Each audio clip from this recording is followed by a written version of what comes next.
Salut fidèles abonnés, merci de recevoir mes salutations agro-éco-responsables. J'espère que vous vous portez bien et que la campagne agricole se passe très bien chez vous. En ce moment où c'est la période de récolte, pour ceux qui se sont lancés, j'espère que ça a été et que la récolte est en train de très bien se passer. Pour ceux qui ont fait des cultures à court cycle. Alors si vous n'êtes pas lancé, ce n'est pas grave, prenez de la motivation. Lancez-vous, la deuxième campagne est en cours, lancez-vous, car vous le savez déjà, peu importe la taille, lancez-vous. La terre ne trompe pas, c'est vraiment triche avec elle. Si vous vous rappelez, il y a quelques semaines,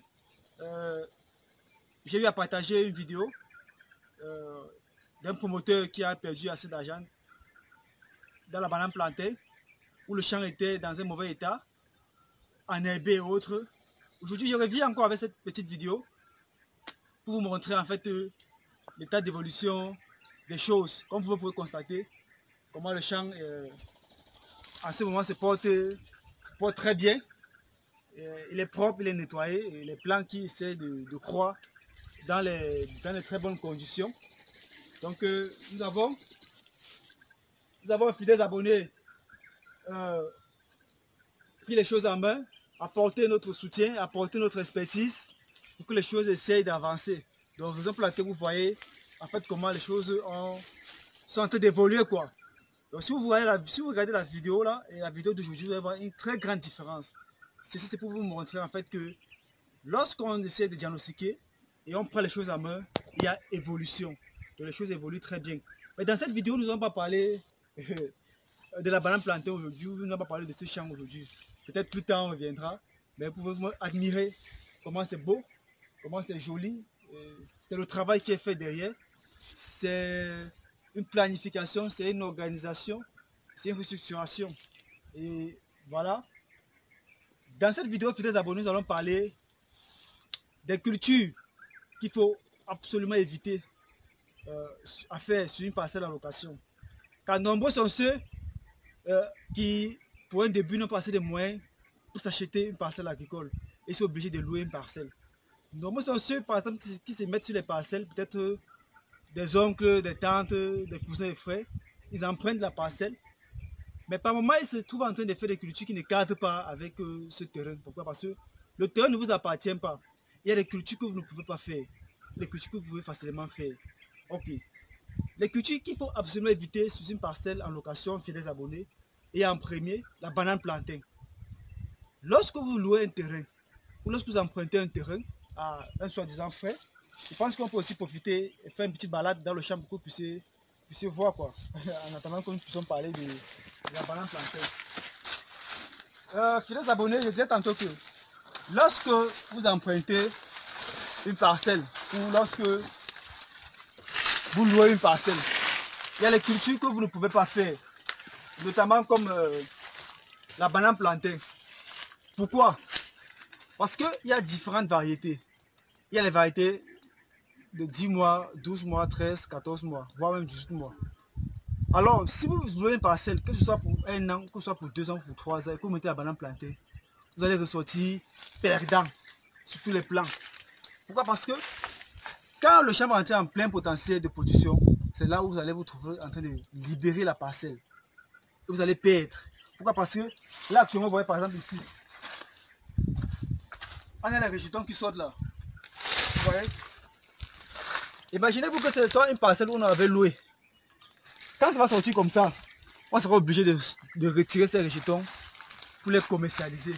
Et là, nous sommes en train de perdre. Là, nous, on n'évolue pas. Or, l'idéal, c'est de retirer les rejetons comme ça et tendre la parcelle. Mais quand on retire pour vendre, on est perdant. Ça, c'est d'un. De deux, vous allez faire la récolte, mais vous n'allez pas profiter de la, c'est-à-dire de la pleine récolte de votre parcelle. Parce que si vous avez peut-être loué pour 2 ans, au bout de 2 ans, il y aura encore les souches de planter sur le terrain. Vous n'allez pas finaliser votre récolte. C'est le bailleur qui va en bénéficier des souches de plantain qui vont rester. Et vous allez travailler pour lui. Donc, une culture comme la banane plantain est absolument à éviter sur un terrain en location. il ne faut pas faire ça, faire des abonnés. Pourquoi est-ce que j'ai fait cette vidéo? Parce que j'ai reçu beaucoup de questions dans ce sens-là. J'ai loué une parcelle, je voulais faire le plantain. J'ai emprunté une parcelle à mon oncle, à ma tante qui n'est pas au pays actuellement. Je voulais faire le plantain. Il faudrait dire que beaucoup de tantes qui sont dans son terrain là, à tout moment, elle peut venir construire. Alors quand vous mettez un truc comme le plantain, si vous mettez le plantain au bout de 10 mois, elle peut déjà construire. Ouais, que vous êtes pété, elle sera obligée de tailler ça. Vous allez dire qu'elle est méchante. Donc il faut mettre des cultures à très court cycle. Peut-être des cultures maraîchères. Là, ça peut passer parce qu'à tout moment, vous pouvez les enlever. Mais la banane plantain, ce n'est pas efficace sur un terrain de location. Il faut le faire sur votre parcelle que vous avez achetée.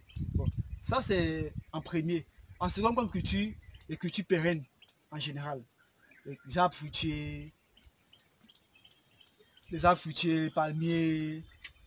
Je ne vais pas faire les détails des arbres fruitiers. Quand par les arbres fruitiers, vous connaissez davantage ce que c'est que les arbres fruitiers. Donc, c'est les cultures qu'il faut éviter parce que ce sont les cultures qui mettent long. Imaginez vous avez une culture, il faut attendre 3 ans, 4 ans, 5 ans pour voir les premières productions. Alors, si ce n'est pas votre terrain, ça ne sert à rien de faire cette culture-là sur ces parcelles en location. Il faut éviter ces cultures-là pour ne pas voir votre investissement aller dans l'eau. Parce qu'en ce moment, c'est le bailleur qui va en bénéficier quand vous allez libérer le site.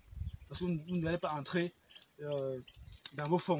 Donc c'était pour sensibiliser tous ces jeunes entrepreneurs qui veulent se lancer et qui sont en train de vouloir louer le terrain ou bien emprunter le terrain à un oncle ou une tante, d'éviter de tomber dans ce piège-là. Parce qu'il y en a qui sont tombés dans ce piège où ils ont loué le terrain pour 2 ans, ils ont mis le plantain, le contrat est arrivé à terme, ils n'ont pas pu récolter leur production ou ils n'ont pas pu entièrement récolter. Le bailleur s'en a accaparé de la production. Alors pour éviter cela, faites des abonnés, ne faites pas ces cultures sur un terrain en location. La banane plantain, les cultures pérennes, comme j'ai dit tantôt, il faut éviter ces cultures-là. Vous pouvez faire toute autre culture annuelle. Là, où il n'y a pas de problème. Ça fait qu'à tout moment, vous pouvez libérer le site. À tout moment, vous pouvez quitter. Mais une culture comme celle-ci, où c'est parti pour le long terme, où vous allez avoir les végétaux qui vont sortir, il faudrait bien que vous puissiez bénéficier de ces végétaux, que vous puissiez grandir. Parce que le tout n'est pas seulement de rester statique, non. Si vous avez commencé avec des demi-hectares, il faudrait que vous quittez de demi-hectares à 3 hectares. Il faut que vous quittez des demi à 5 ou 10 et ne pas rester statique. Donc, chers agripreneurs à succès, j'espère que ces conseils, vous les avez intégrés et que vous n'avez plus fait ce genre d'erreur. Ou louer un terrain, vous allez mettre les cultures pérennes, vous allez mettre la banane plantain. Je dirais même, éviter même de mettre aussi le macabo, parce que quand vous allez mettre le macabo, c'est vrai, c'est 1 an, mais ça fait que les souches que vous allez sortir là, qu'est-ce que vous faites de ces souches?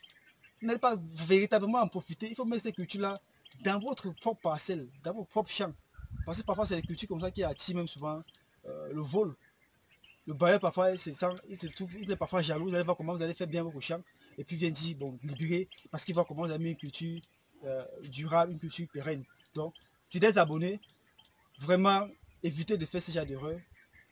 Que vous qui voulez vous lancer, cherchant à louer un terrain ou à emprunter un terrain à un oncle ou une tante, ne faites plus ces genre d'erreurs-là. Partagez au maximum cette vidéo afin de sensibiliser et de toucher davantage d'autres agripreneurs, que eux aussi évitent de tomber dans ces pièges-là. Fidèles abonnés, disons-nous à très bientôt pour une vidéo encore plus intéressante, encore plus alléchante, que vous puissiez davantage être sensibilisés, éduqués, que vous puissiez davantage apprendre de l'agriculture de terrain et non de l'agriculture de bureau. C'était comme ça pour vous, le Chantina Agroafricain, pour vous sensibiliser et booster votre mindset agricole. À très bientôt. Ciao.